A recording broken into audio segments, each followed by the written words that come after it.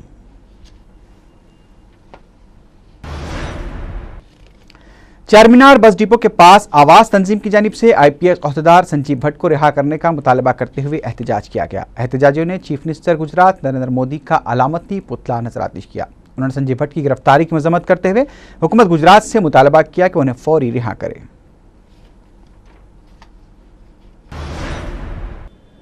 Tukaram gate इलाके में एक 21 साल ऑटो ड्राइवर की लाश मुश्तबा हालत में पाई गई। सड़क पर नौजवान को पड़ा देखकर राहगीरों ने पुलिस को इत्तला दी, से गांधी हॉस्पिटल के डॉक्टर्स ने मुर्दा करार दिया। महलू के पास से दस्तावेजात की मदद से पता चला है कि वह फलकनुमा का साकिन MA वसीम खान है, जिसके सर पर जख्मों के निशान थे।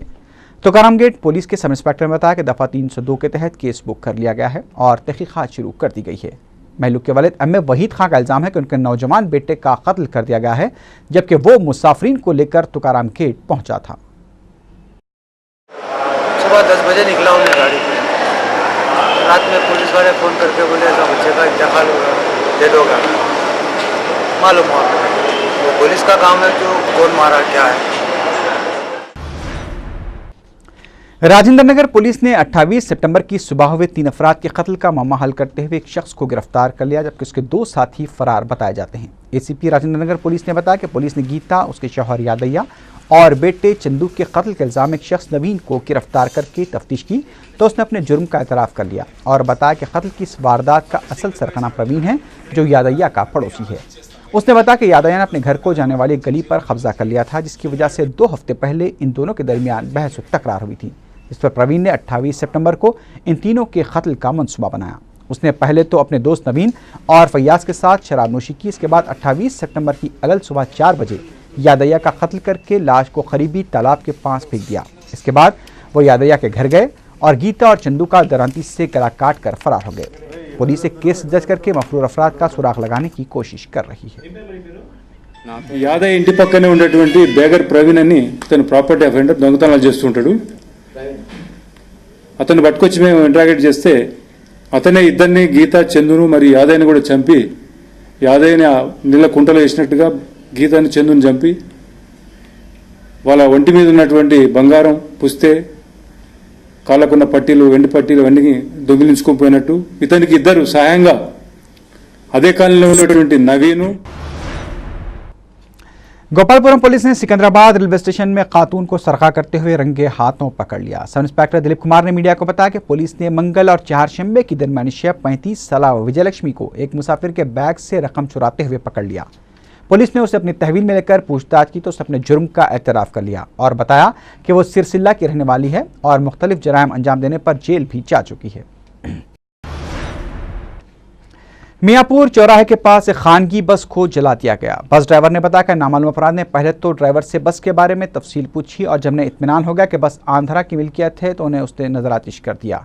उसने मजीद बताया कि नामालूम अफराद ने धमकी दी कि वो तेलंगाना में आंध्रा की बसें नहीं चलने देंगे। सतनगर के फायर ब्रिगेड ने कोशिश करके आग पर काबू पा लिया।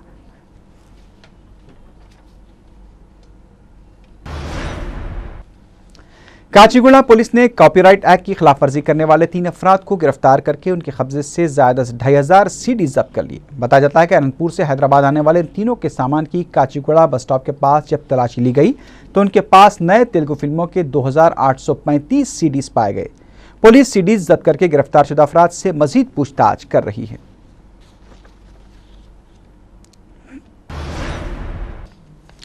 हिमायतनगर पुलिस को देवरकुंटे के इलाके में एक शख्स की लाश मुश्तबा हालत में दस्तयाब हुई। इंस्पेक्टर पी मधुकर स्वामी ने मीडिया को बताया कि कैलाश नगर के शमशान घाट में पानी के कुंटे में नामालूम शख्स की लाश पड़ी हुई थी। उस पर जख्मों के कई निशान हैं और उसकी उम्र 35 से 40 साल के दरमियान है। उन्होंने शुबा जाहिर किया कि शायद नामालूम शख्स का कत्ल करके लाश को पानी में फेंक दिया गया हो। पुलिस ने केस दर्ज करके लाश को पोस्टमार्टम के लिए उस्मानिया दवाखाना मुंतकिल कर दिया है।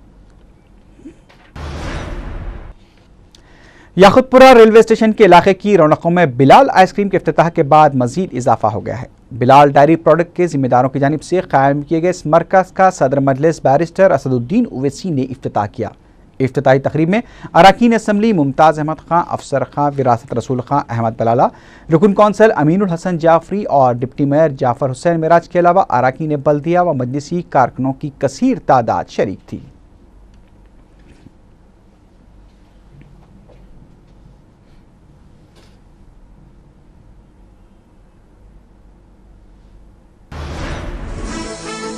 आखिर में सुर्खियों पर एक बार फिर नजर डालते हैं। तेलंगाना मसले की जल्द यकसोई नामुमकिन। प्रणब मुखर्जी के दो टोक बयान से तेलंगाना में एक और हलचल का अंदेशा। मरकज तेलंगाना पर जल्द फैसला लेने के लिए संजीदा। सदर प्रदेश कांग्रेस और मरकजी वजीर के बयानात में तजाद। महकमे आबकारी के मुलाजिमीन भी आम हड़ताल में शामिल। 9 ta 11 अक्टूबर रेल रोको एहतजाज का ऐलान।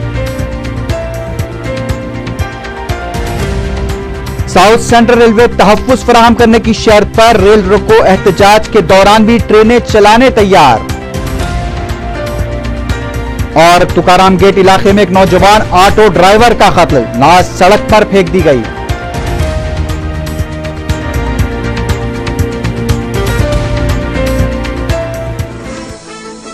इसी के साथ ही खबरनामा अख्ताम को पहुंचा। अल्लाह हाफ़िज़।